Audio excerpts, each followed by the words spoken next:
Hi YouTube friends. Before I get started, in my prior video titled My Unforgettable Experience Working with Diana Ross, I only stated that I read Diana Ross's two books, Secrets of a Sparrow and Going Back, and I never even held up the books. However, after I received great interest in my video, many comments, and it's about to hit 4,000 views, I realized that people want to hear about Diana Ross. In my prior video, I also stated that none of Diana Ross's children look like her except Evan, which I'm definitely sticking to. Her other children may resemble her, but they do not look like her, except her last child, Evan, who is basically a male version of his mother.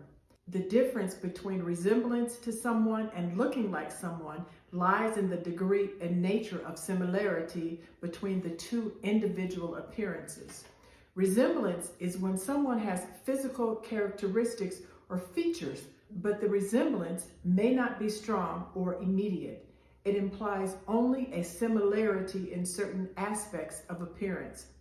Looking like someone means there is more pronounced and more immediate similarity in appearance and noticeable, undeniable similarities in their physical appearance, such as facial features, body type, or mannerisms. Rereading Diana Ross's memoir for this video reminded me of the time I met Berry Gordy.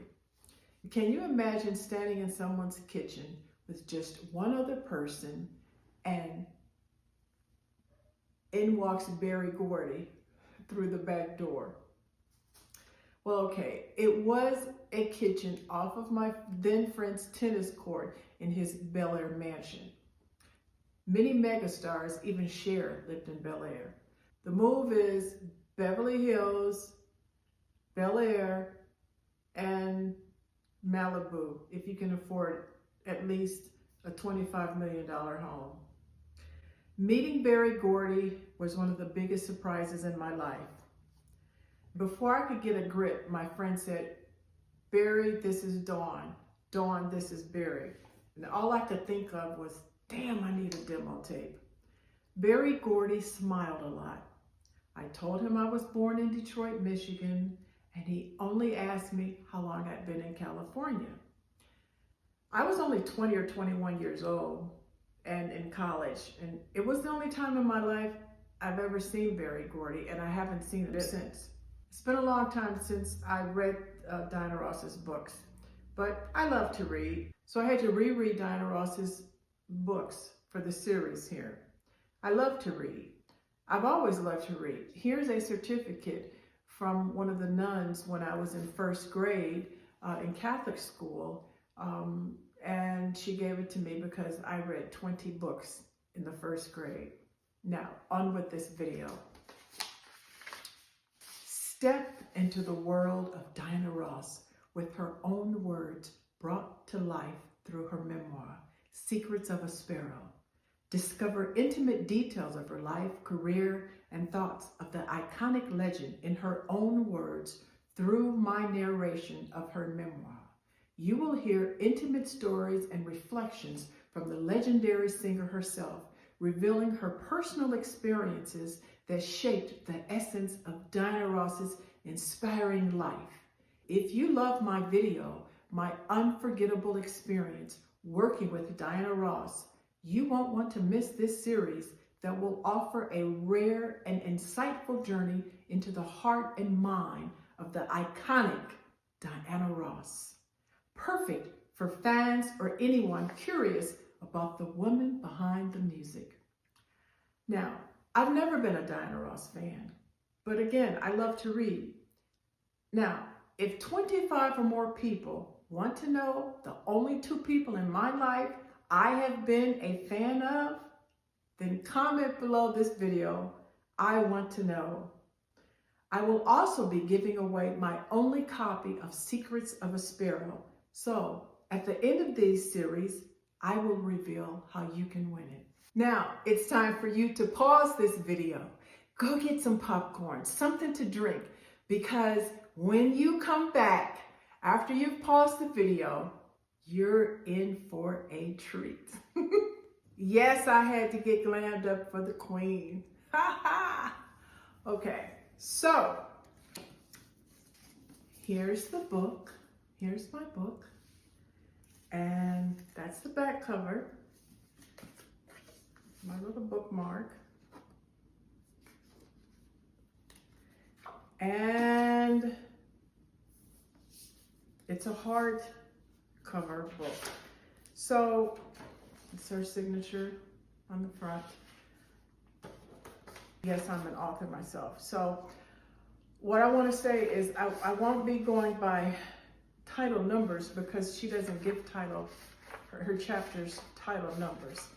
So it's just a table of contents. So, all right, here we go. I'm gonna hold on. Now remember, these are Diana Ross's own words. Front cover. Life is the process of moving forward, sometimes stumbling, sometimes soaring. I have discovered that life is not the arrival at a particular destination, but rather it is the journey itself, the Odyssey. Diana Ross. There's photos of Diana Ross and the Supremes. To my children, my husband, and all those who love me. Even though I really don't want you to find out who I am through the words in this book, I hope that you know who I am through our time together and our lives together and the love that I feel for you. Now, I have to say that I'm going to say it's a dedication because it's not titled dedication. This is one of the most moving dedications I have ever read in my life. Dear Rhonda, Tracy, Chutney, Ross, and Evan, I always knew I wanted you. Even before I saw your faces, I wanted my babies. You're more than I ever dreamed of. Each of you is such a special gift. I hope I've been a good mother, and I hope to always be a positive influence in your lives. I know the difficulties in having a mother that is well known, and I know the importance of your individuality and independence. I want the best for you. I love each of you with all my heart, with all my life. I hope to be here with you a long, long time. Hold me.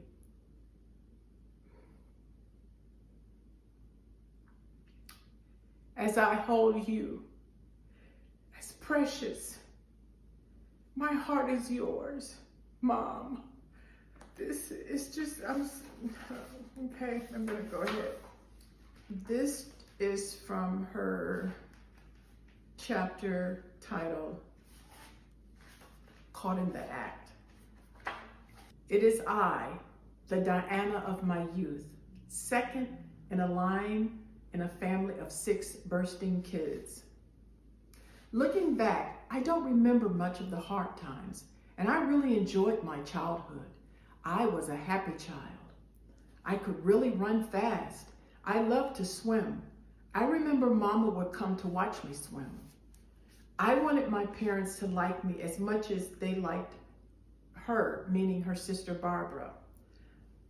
I thought they liked her the best, so I would do things to get their attention. I tried to entertain the family and see if I could bring a little joy into their lives, especially when I knew they were unhappy.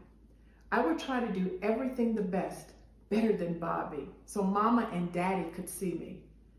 I was never afraid to stand up in front of my mother's friends and entertain them, do a little tap dance, or even sing.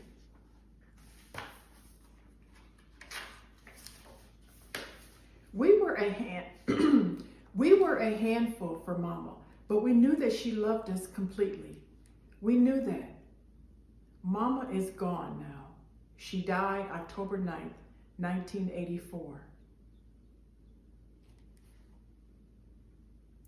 Mama Mama, Mama, can you hear me?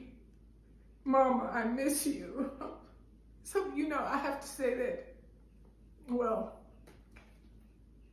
there's so many profound similarities between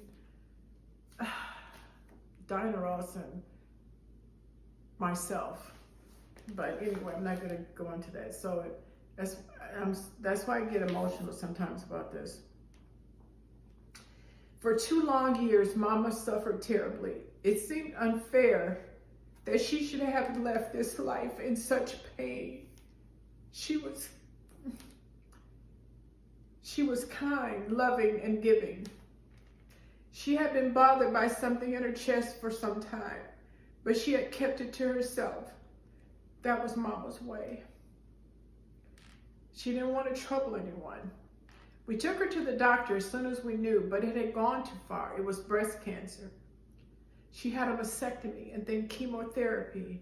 The chemo was what seemed to take the life out of her. That's when she became thin and drawn.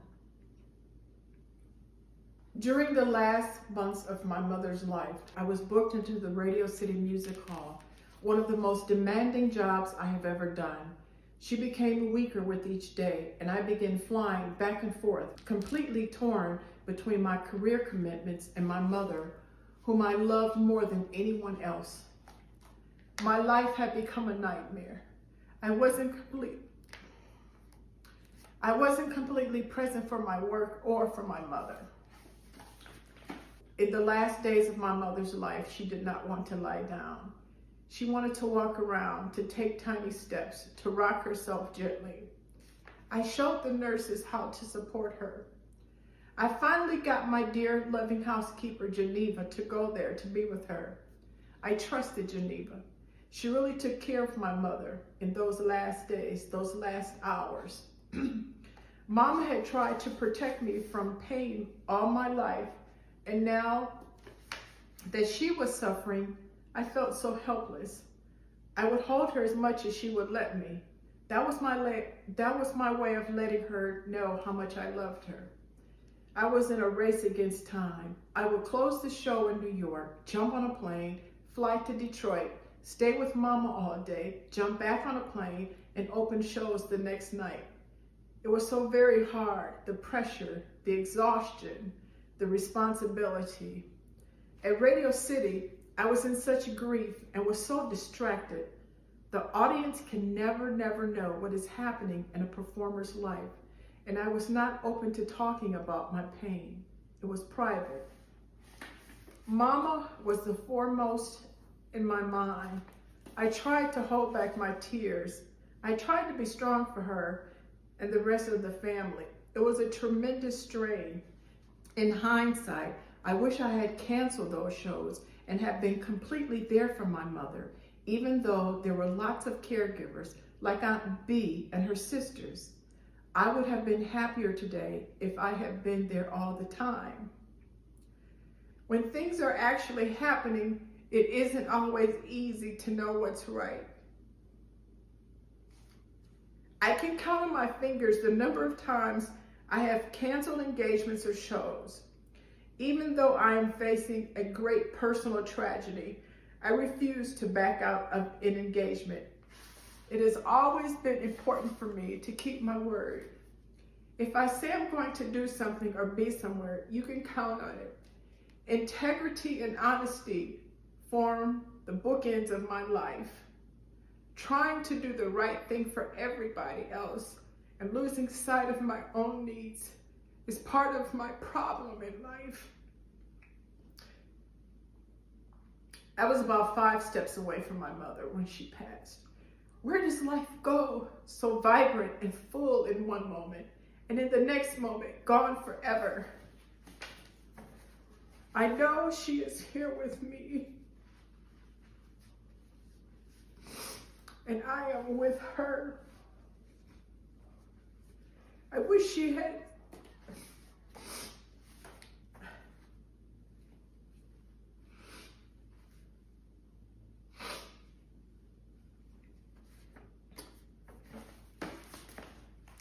I wish she and I had talked more about her hopes and dreams, about who she really was.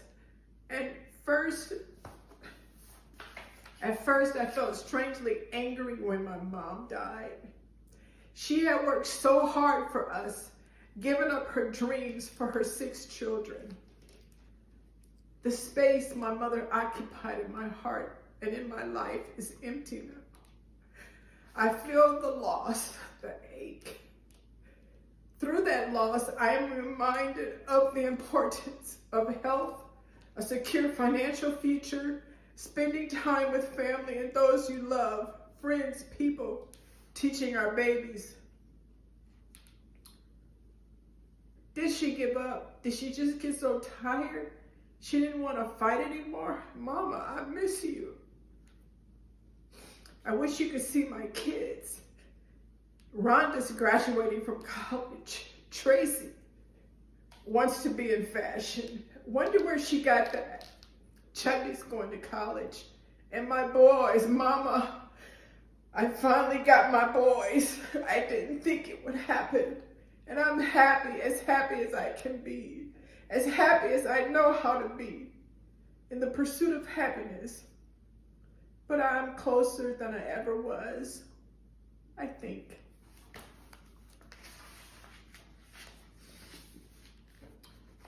Okay, here's the next chapter. I don't expect to cry so much.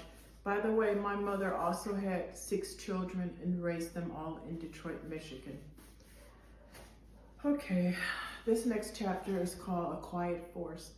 And here's a picture of Diana Ross's father and mother. I was such an energetic child that I don't think Daddy ever quite knew how to deal with me. When I met my father, I was 2 years old. It was the day he returned from the Army. I was a baby when he left, so he was a stranger to me by the time he was discharged. When he stood before me, he was a looming figure towering over me, like a giant with his head nearly up against the ceiling. He was very tall. I wanted to be my father's special girl. I was always looking for signs of love and approval in his eyes. He was smart, proud, confident, refined, respectful. He had the benefits of his striking physical presence. Daddy was a quiet man who didn't talk a lot to anyone. I never succeeded in making that deeper emotional connection with him. I grew up wanting affection from him. Since he just wasn't the type to give those things, I mostly tried to keep away from him. He was very attractive, but still there was this distance. It was as if I could stand right beside him and put out my hand, yet he remained just beyond my reach. No matter how long my arms grew, no matter how far I reached toward him, I could never get close enough to touch him. And I'm not sure why. He seemed silent. I don't remember a lot of laughter or sharing of affections. No hugs, no kisses. Always saying no when I asked him for something. Can I? No. Almost without thinking. As I got older, I always tried for his approval and his attention, but he mostly seemed preoccupied and busy. He was there, but not there. Maybe he was afraid. Did daddies have fear? I never thought so. I thought fathers were too big and strong to have fear. Maybe Fred Earl Ross Sr. was just that way. I don't know. Daddy was a hard-working man. He worked 2 and sometimes 3 jobs to support us. He worked at Myers and Stock Suitcase Factory, the gas station, the post office, and American Brass, just to name a few. To this day, I wish I knew him better. Our relationship has grown over the years. I now understand him better. He is a shy man who feels things very deeply. He finds it very hard to express those feelings, and he has never asked for anything. Okay, here's another chapter, it's not numbered. It's called Sweet Like Jelly. As untouchable as Daddy was, Mama was the opposite. She was all heart, a warm, soft, loving woman. I loved her so much. I wanted her to be here for a long time.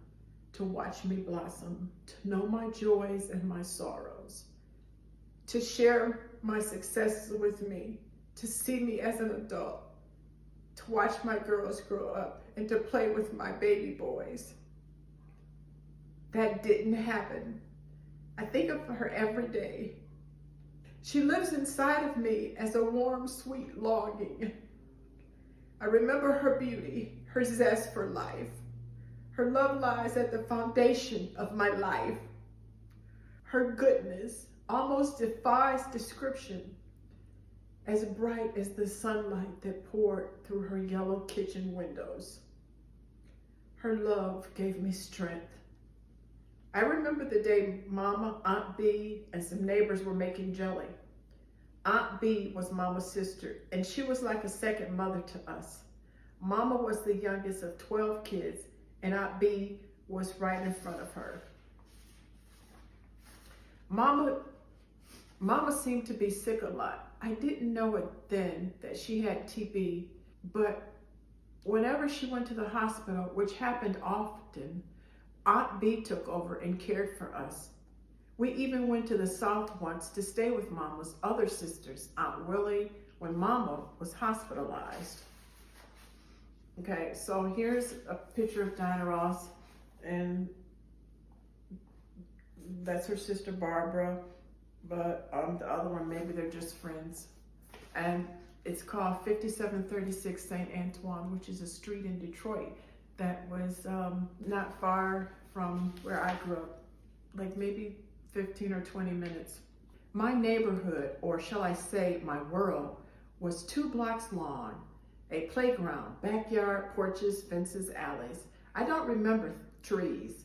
I remember telephone poles that I wanted to climb as I got older. I wanted to show how tough I was. I was never afraid. We lived in a big apartment building with lots of units. 5736 St. Antoine. I used to fly up the stairway, skipping steps, racing against myself, each time seeing how quickly I could get to the 3rd floor where we lived. I loved sitting on the big, soft burgundy sofas, the ones that enveloped my small body as I sank down in the center. I used to stick my fingers down in the dark creases of those sofas when I was alone and pull out lost pennies, abandoned keys, and money that had dropped out of the grown-ups' pockets. I was a lucky kid. I could always find money. We were a family that loved music. This narrow living room with windows that looked out onto the alley contained both a radio and a record player, one of which was usually turned up. I shared my bedroom with my sisters. In this room, we giggled, cried, fought, played, and grew up together. At the far end of the hallways was the hub of life, the bright yellow kitchen that Mama loved so much, that we all loved so much. When I first moved to California, I had my own kitchen painted yellow. I guess I wanted to be like Mama. In many ways, I still do. And in many ways, I am like her.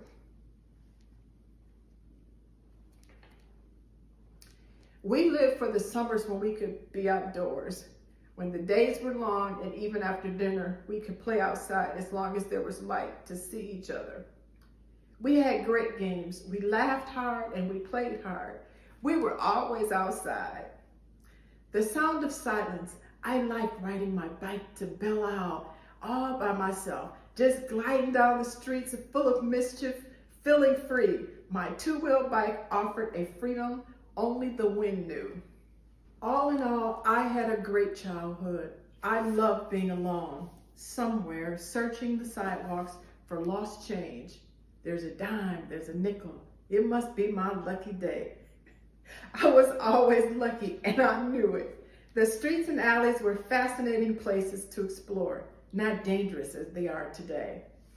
My memories are ones of great joy, shared love, and spirited play, but it wasn't always like that.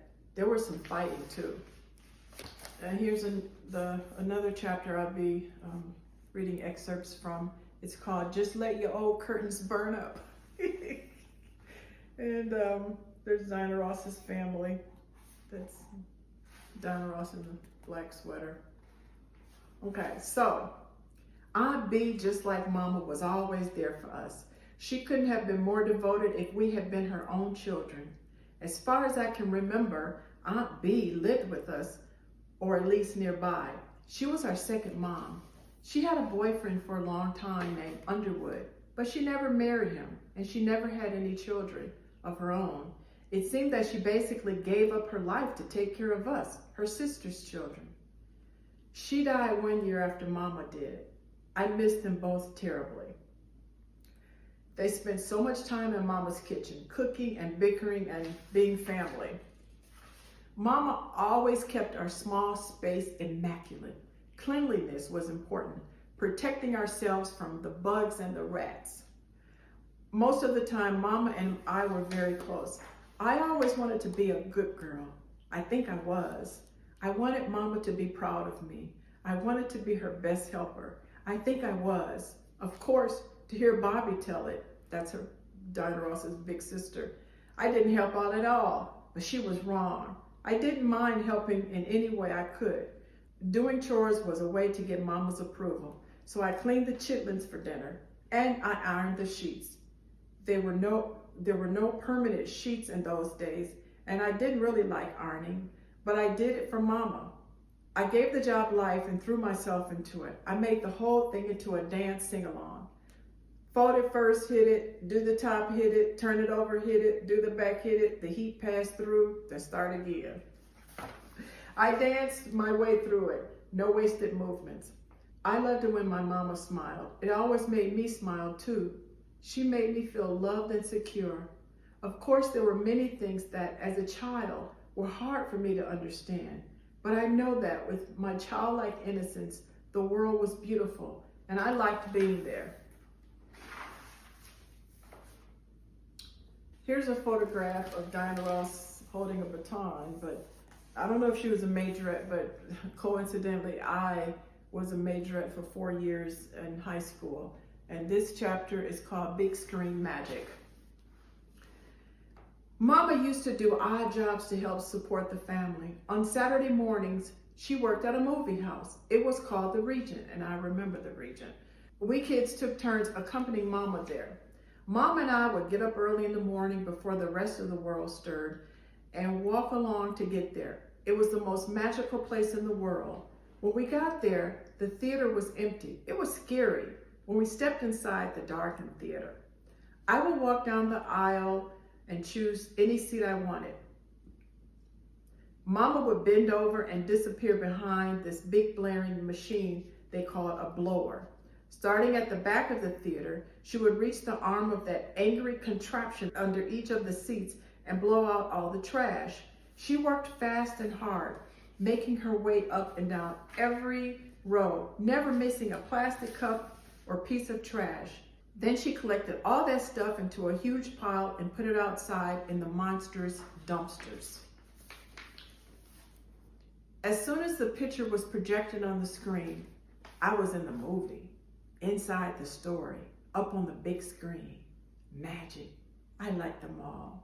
Westerns, love stories. Blacks didn't show up in films at that time except maybe as slaves or maids, but I was too young to notice such things. I wasn't aware of color. I was simply lost in a magical, emotional world of joy, tragedy, and laughter. This is A Wailing Night. 5736 St. Antoine. The yard wasn't soft and green like grass. It wasn't really even a yard. It was hard and gray. It was concrete, but we played there anyway.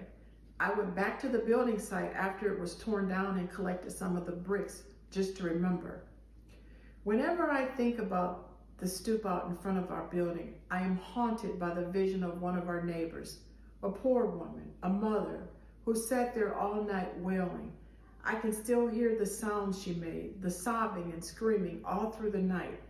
Everybody let her cry. I lay beside Bobby in the double bed, and we had put up our hands to our ears to block out the sound, but it didn't work. Nothing would drown out her agony. She was all I could hear. I didn't sleep that night. Neither did Bobby. Nobody in our building did. This woman's 2 children had been playing next to a big refrigerator. It had been abandoned out on a back porch of the building across the street. The kids climbed inside. There was an older boy who was playing with them. Maybe it was a hide and seek. Nobody knows exactly, but somehow the refrigerator door got closed. It was said that he had meant to open it up again and let them out, but he got bored with the game. While he hid, he just forgot about them. They were locked inside. By the time they were found, it was too late. They were dead. When we heard about it, nobody knew what to do. The mother could not be comforted. I was young, but not too young to feel the pain. This was my first experience of death of someone I knew. We used to play with those children, and now they were dead. I understand that a mistake had been made that was beyond correction. I felt the sense of helplessness and deep grief that accompanies death. I wonder what it was like for those kids. As a kid myself, all I could think about was how long it took for them to die, if they screamed, and if it hurt very much. These were new thoughts and feelings to me, new confusions. I still don't like to think about it. It reminds me a part of the memories of my childhood.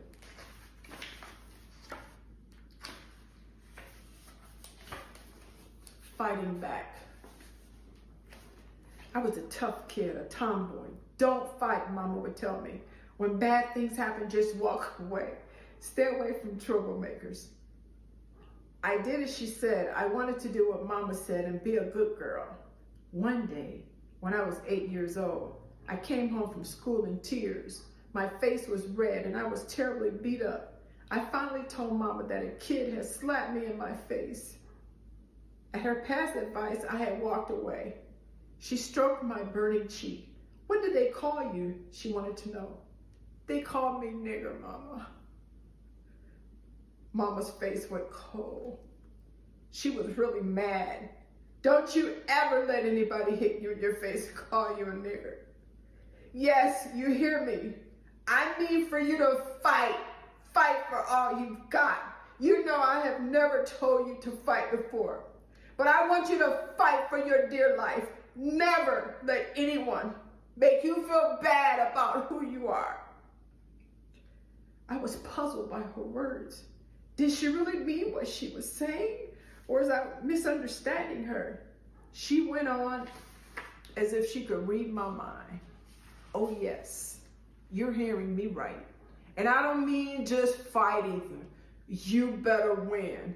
Because if you don't win, when you come back here, I'm gonna whip your butt. 1 week later, Mama was wiping blood from my nose and washing my bruised face. I had been in a fight and I couldn't say that I had won. I was ashamed, angry, and confused all at the same time. I stood there with my eyes not blinking, looking up at Mama. I wasn't sure what was right. I have expected her to be angry at me because I had always been told not to fight, but she wasn't angry. It had happened in school. Everything felt dusty and dirty that afternoon. Some kids were picking on me and called me a name, a bad name, and then they giggled and ran away. I knew that they were trying to make me feel bad about myself, but I didn't. I just felt angry, and I hauled off and swung at them. They had hit me back twice and scratched my face before they took off running and laughing. I picked up my school books and started walking. By the time I reached home, I had made a decision. From now on, I will fight back, and just as Mama said, I would win. I had to. I would never come home with my face all scratched up again. No more bloody noses. I had decided this, not because of what Mama said. I made this decision for myself this time.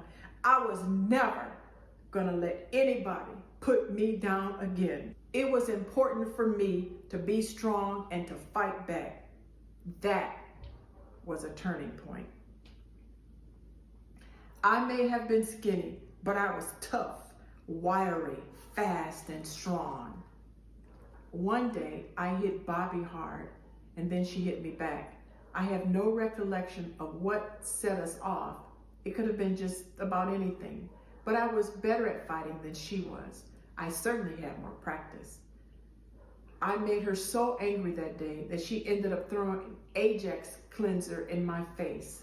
I went running to Mama. Tattling was unusual for me, but I had been humiliated. With that caustic white cleanser still all over my face, I held the empty Ajax container up in front of me and sobbed. "Bobby just hit me and put this in my face." Mama looked at me, laughed, and asked, "Why didn't you hit her back?" I walked away shattered and completely puzzled again. I guess there were some things you fight for and some things you don't. Okay, that's all for this video. You've got to stay tuned if you want to hear the rest of Diana Ross's memoir. This will be in a series of videos. So I hope you've enjoyed this video. I hope you enjoyed me sharing excerpts of Diana Ross's memoir. And remember, stay tuned for more. Don't forget to subscribe and feel free to hit the like button.